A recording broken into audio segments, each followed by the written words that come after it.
Hello everyone, this is Yana Smakula. Welcome back to my channel.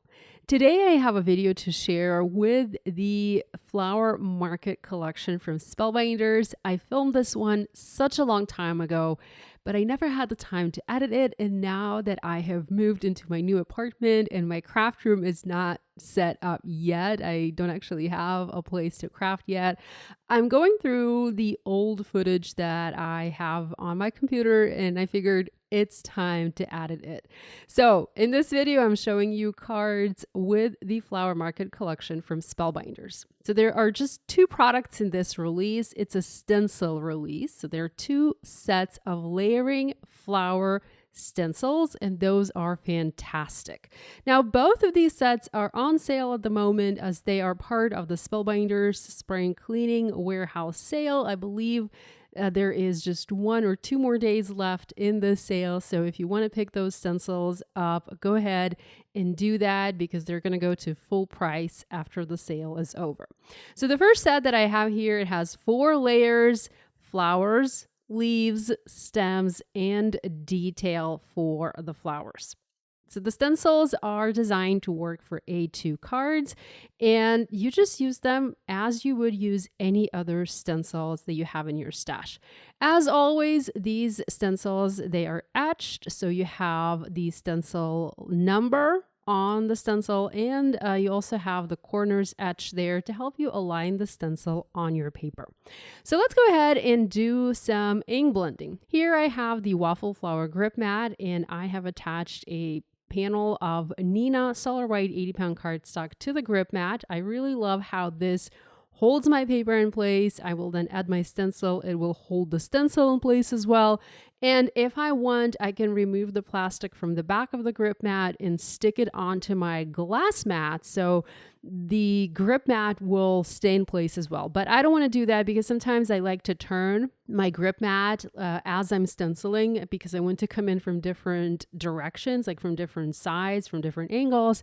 And if my grip mat is stuck to the work surface, I can't really do that. So I like to have the option to move the grip mat with the stencil and the paper as I'm stenciling. Now I'm going to use the Simon Says TM Positively Saturated ink cubes today.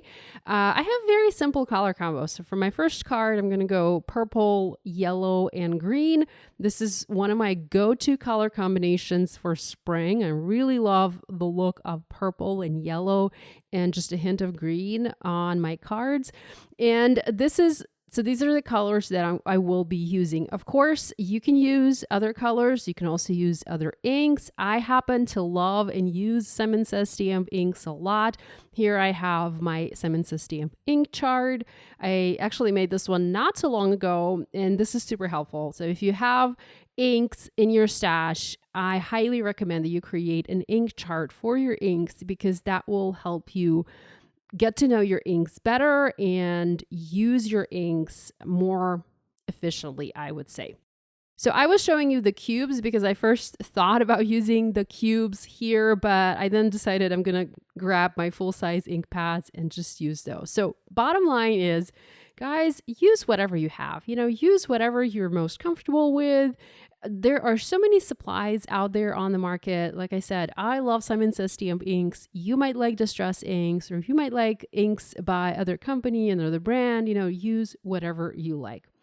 I am going to mask some of the flowers and ink blend just some of the flowers using this darker purple because I want to have color variation on my background. So I'm using some Post-it notes to do the masking. You can also use anything else that you have in your stash. I sometimes use clear acetate sheets or even like the backer sheets from my clear stamps to mask sections of the stencil that I'm ink blending. So just do what works for you. I'm going to do groupings of 3. So I'll try to ink blend 3 flowers in one shade of purple, 3 flowers in a different shade of purple, and then the remaining flowers in yet another shade of purple, just so that I have, like I said, a little bit of color variation. I did not want to do all of these flowers in the same color. I wanted there to be variety. So the color I'm using is Orchid. Before I was using lilac, and then I also have amethyst color to ink blend the flowers with. I'm using Simon Says Stamp blending brushes to do my blending today. Again, there are many blending tools on the market, so use whatever you are most comfortable with. I like these brushes because they're nice and large and I can pick up a ton of color at once because that's the kind of blending that I like to do. You know, I am a very heavy hand blender. I never go light-handed. I always come in with a very heavy hand and I add a ton of color onto my images. I'm not going to show you the entire blending process because it's very simple. I'm not doing anything special here. I'm just slapping color onto the paper through the stencil and I'm adding a solid layer of color. So I'm not even doing directional or, you know, like an ombre type ink blending. I'm doing solid layer because that's how I want the color to look on my card. Next, I switched to the second layer and here I have the leaves. And for this, I'm using green ink and this is the Perfection by Simon Says Stamp. It's one of my favorite colors. I use it pretty much all the time just because I really like this shade of green. And again, I'm coming in with a very heavy hand and I'm applying a ton of color here just so that I have a solid layer of color on my background. Let's remove the second stencil layer and check out the result.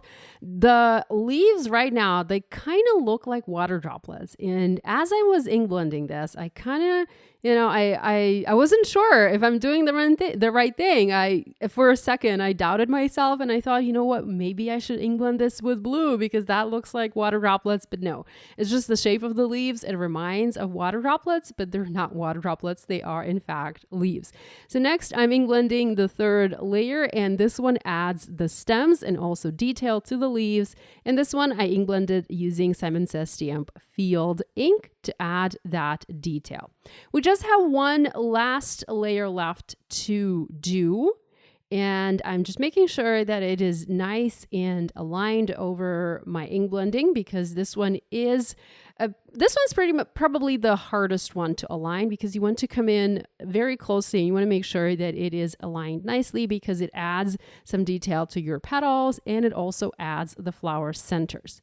Now for this layer, I thought about doing something else. I did not want to do just ink blending. So first, I am using a yellow ink pad. I have a cube here, and I've switched to a much smaller brush. And I'm using that to add detail to my petals. So I'm just ink blending those little yellow, I don't know what to call them, like extensions, but I am skipping the flower center. For the flower center, I will use a texture paste or a dimensional paste because I want to have a dimensional flower center here. I guess I could have ink blended over the flower centers. It doesn't really matter because the paste is opaque and it would have colored or covered the flower center. So it didn't really matter that I was kind of careful here and was trying not to ink blend the flower center. Okay, with that done, you can see how this looks. I really like the added pop of yellow on the purple flowers. I cleaned my stencil using a baby wipe and I'm going to reposition it back on my panel. I have prepared a palette knife and I also have black modeling paste. So this one is from the Crafters Workshop. I like to use modeling paste or texture paste, although I will admit I hardly ever use them. You know, I don't know why. I really love the look of texture paste on cards, but I'm just known to not use them very often. I do hoard texture paste. I have a ton in my stash. But again, I don't use them nearly as much as I would like. I am using the Post-it notes again to make sure that I mask the rest of the flower. I try to be very careful here. I just want to add black onto the flower centers. So making sure that everything else is masked and that I'm not adding the paste onto the rest of the flower. I later switched to using Best Ever Craft tape, or you can use any other low-tack tape just to, that made it easier to mask the rest of the stencil. You can also use black ink to have black flower centers if you don't have texture paste, but like I said, I kind of like the dimension that I can get with a texture paste, so that's the reason that I use texture paste for these flower centers today. Stencils are actually very cool because, you can do so many different things. You can not only use your inks, but again, texture paste. You can also do ink blending. You can add glitter onto your stenciled background. So stencils are like a little gateway into mixed media. I don't really do a lot of mixed media. I'm more of a clean and simple kind of person, although my cards are usually very involved, but I do occasionally like to work with stencils and get really creative. So here's a look at this background. I kind of like the way this turned out, although it looked a little bit too simple to me. So once the paste dried, I brought in my white Jelly Roll pen and I decided I needed to add some dot detail onto the petals, onto these flowers, because I wanted to do something. They looked a little bit too plain to me. And again, that's because I did that solid layer of ink blending. I do not have any variation to my ink blending, and adding the white flower centers really helped spice this up. I made 2 more cards using the same technique and the other stencil that is a part of this collection. I used very similar colors. I wanted to have bold and vivid backgrounds. So here you can see the card photos on the screen. Now, I also wanted to try something else. I wanted to do something different. As you guys know, I love to use colored cardstock. So I experimented with using a craft card base or craft background for the background of the ink blending. I first used white pigment ink and I applied a layer of white pigment ink to soften the color, or to help then apply a lighter color onto my background. So I used a white pigment ink.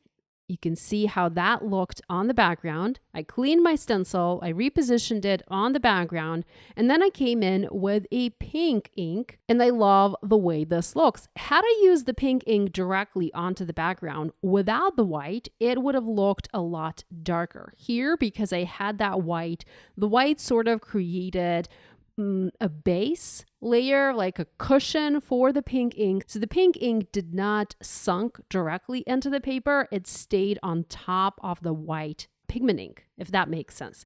When I did my ink blending with the pink ink, I did not do any swirling motion. I mostly tapped the pink ink over the white ink, as I did not want to pick up too much of the white ink with my blending brush. I still picked it up with the brush and I still transferred some of that white pigment ink onto my pink ink pad, but that was okay. It did not bother me. If you are concerned about having that ink transfer, you might want to skip doing this technique. So I finished my background by using brown inks for the leaves. I love this color combination. So we have craft, pink, and brown. Love it. I didn't actually finish this card. I wanted to do some foiling over it, and I tried foiling over that with a better press plate, but my foiling actually failed. So I didn't turn this into a background, but I still wanted to share this technique or this idea with you because maybe you want to give it a try. So this finishes my video. I know it's not much. That's why I didn't edit it back in the day when I filmed it. But now, since I don't really have any new content to share with you, I figured I might as well edit this video and show you a simple process of how I created these cards. As always, thanks so much for spending time with me today. I really appreciate you guys watching my videos and commenting. Please know I love each and every one of you, and I really appreciate you. Thanks so much, and I'll see you next time. Hopefully, I'll be back with a proper video. Bye!